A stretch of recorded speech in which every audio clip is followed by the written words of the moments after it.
Nabbambula w'omuliro asaanyizaawo ebintu bya bukadde na bukadde ku kyalo Kirombe Luzira nga mu kaseera kano abasuubuzi bali mu maziga. Okusinziira ku babaddewo omuliro guno nga gukwata, kigambibwa nti guvudde ku bakozi b'amasannyalaze ababadde basala waya ezikutuse ne zeekuuba kwemu ku mmotoka olw'omuliro ne gutandikirawo. Ebimu ku bisaanyiziddwawo mulimu ebibajje, ennyumba z'abantu ne bizinensi ez'enjawulo. Ssaalongo Dinaana, omu ku babaddewo ng'omuliro guno gukwata, ategeezezza Kyabassa nti obuzibu buvudde ku bakozi b'amasannyalaze, kyokka nga ne bwe tujjidde ku mpewo nga poliisi ezikiriza omuliro ebadde tennatuuka mu kitundu ekyo. Amanye ligenze Ssaalongo Dinaana nga ndi wano mu Kirombe Luzira. So emmotoka y'amasannyalaze babadde bakola amasannyalaze wano ebbiina mu Kirombe Luzira ku stage. Emmotoka y'amasannyalaze babadde bakola amasannyalaze omuti ebirime gikuba ne gikuba emmotoka y'amasannyalaze. Waya ne zikutuka ez'amasannyalaze. Mudakiika emutuulidde ekimu nga kikwatuka nga bbomu omulundi gumu kwa tugenza okulaba ng'ekibanda kikutte, ebintu by'abantu biyidde, abatunda sigiri, amasepiki, amayumba ano gakutte omuliro, ebintu by'abantu byonna bikutte. Naye obuzibu buvudde ku balagazi b'amasannyalaze kuba babadde bagakola ebintu ne bisaanawo byonna, ekibanda kiyidde n'ebbiina nga ku muzikiti opposite n'omuzikiti. Abatunda amasigiri ebintu biyidde, ab'entebe ziyidde, ab'ebitanda biyidde, kwegamba naye kubayetu ku byesimu kati saawa namba. Ebyo nga bikyalawo ekibiina ky'ebyobufuzi ekya People's Progressive Party kisabye ebibiina ebiri ku ludda oluvuganya gavumenti biremese enkola y'abalonzi okulonda nga bakozesa ebyuma bikalimagezi, kubanga enkola eno tegenda kubaamu bwenkanya. Bino byogeddwa ssentebe wa PPP Saddam Gayira ng'asinziira mu lukunala lwa bannamawulire olutegekeddwa ku kitebe ky'ekibiina kino e Bukoto. Minisita wa Ssemateeka n'obwenkanya Norbert Mao gye buvuddeko yategeeza Paalamenti nti gavumenti yakuleeta obuuma obukozesa ebinkumu nga bwakukozesebwa mu kulonda kw'omwaka ogujja 2026, ekintu Saddam Gayira kyagamba nti tekyakolebwa mu mutima mulungi. Bw'atyo Saddam Gayira asabye abali ku ludda oluvuganya gavumenti obutazingira mikono mabega wabula basimbire enteekateeka ey'ekkuuli. Time ejja kutuuka nga stronghold eza opposition we ziri nga wewali ebyuma ebifudde, nga stronghold eza opposition we ziri ng'ebyuma we bituuse leeti bwe bweraliikirivu obuli awo, nga stronghold eza opposition we ziri nga wewali ebyuma ebitono bwe biba nga biriko nno ne netiwaaka nga ne netiwaaka weefudde. Kakati olabira ddala nga mukulu Honorable Mao ne President Museveni oyo gye baagala okututwala, batutwala mu kiseera kya 1980 Obote weyaddira n'addira constituencies gy'alina obuwagizi n'asalayo bu constituency butono nnyo, n'addira DP gy'erina obuwagizi n'asalayo ga constituency ganene nnyo. Kati tugenda okumala akalulu nga yalina ababaka abangi kubanga ewuwe yasazeeyo butini nnyo gy'alina obuwagizi enasalayo bunene. Kati President Museveni addidde gerrymandering gye baakola mu 80 agireetera mu fashion ddala ya voter machines ye mwagireetedde. Minisita w'ebyamawulire n'okulungamya eggwanga Dr. Chris Baryomunsi asuubizza okutuusa ensonga eziruma abasoga ku kakiiko ka NRM akafuzi akaseeke nabo bagabane ku keeke y'eggwanga.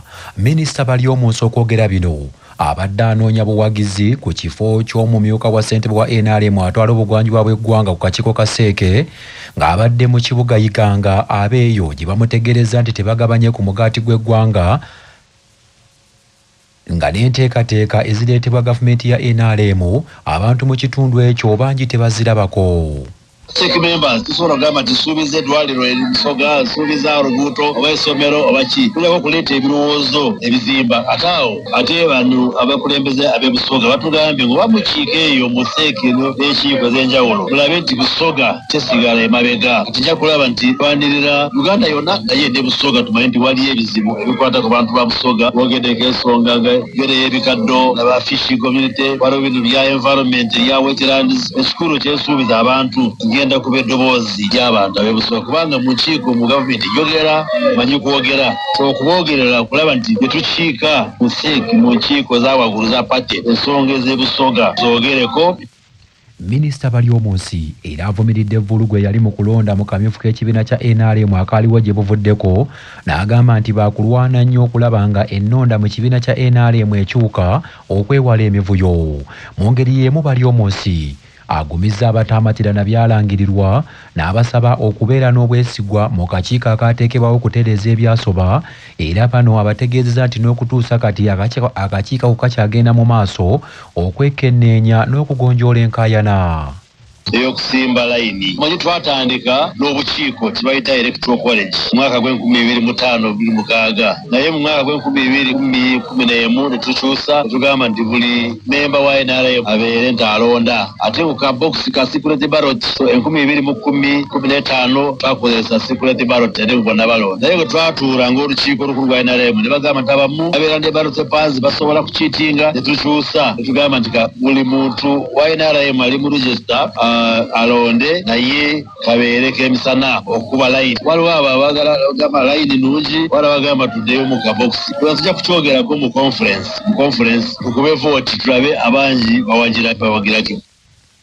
Akakiiko k'ebyokulonda mu kibiina kya NUP kalabudde abawagizi abatandise okwewaana nti baaweereddwa dda kaadi z'ekibiina ate ng'ebitongole tebinnafulumizibwa.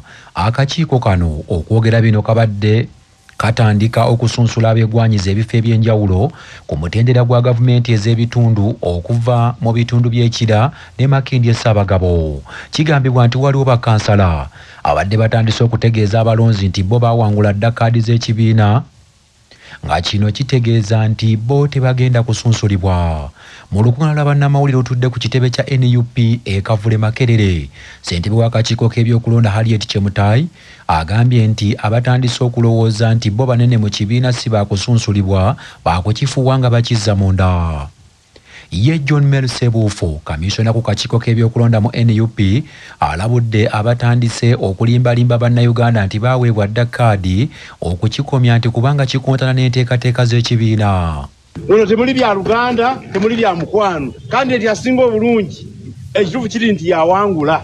Ekyokubiri, tetunnabagaba kaadi yonna yonna bwekola ebigezo banyabo ne basse mukimanyi bulungi mubikola mu Gw'Ekumi nebikomawo mu Januari kanamwe mukole ebigezo byammwe olwaleero abakira abamakindye Ssaabagabo ebigezo bigenda kudda amangu ddala nga tumaliriza nga 27 omwezi guno ogw'omunaana ne members ba parliament awo tulangirire mugere mu nomination aba n'abayiseemu. Mu ngeri y'emu John Melsebuufu alabudde abantu abataaweebwa kaadi za NUP okwesimbawo ku bifo eby'enjawulo obutategana okukomawo okwesimbawo bwannamunigina kubanga kikontana n'okulambika kw'ekibiina. Abaana abatemuyiseemu leka batanda ne mujjanga ba independent bamujja kufiirwa ebintu byammwe mujja kufiirwa ssente amaanyi membership mu kibiina tubasaba tugondere ekibiina kyaffe naye bamma mujja mu interview kyekitulese wano waliwo abantu betubakwasizza bakola wano tiwali muntu yenna awaayo wadde ssente omukolako mu mbeera yonna nze banyanguye bampiseewo ebyo tebiriimu ate tugenda bakolako electoral area emala kujjula twagala mumbeera abantu 5 mwenna waliwo ttiimu ebateekateeka wano mube nga muli abantu 5 mujje omulundi gumu bamu assessment tubakompeyalinga gana mwe bumumanyi.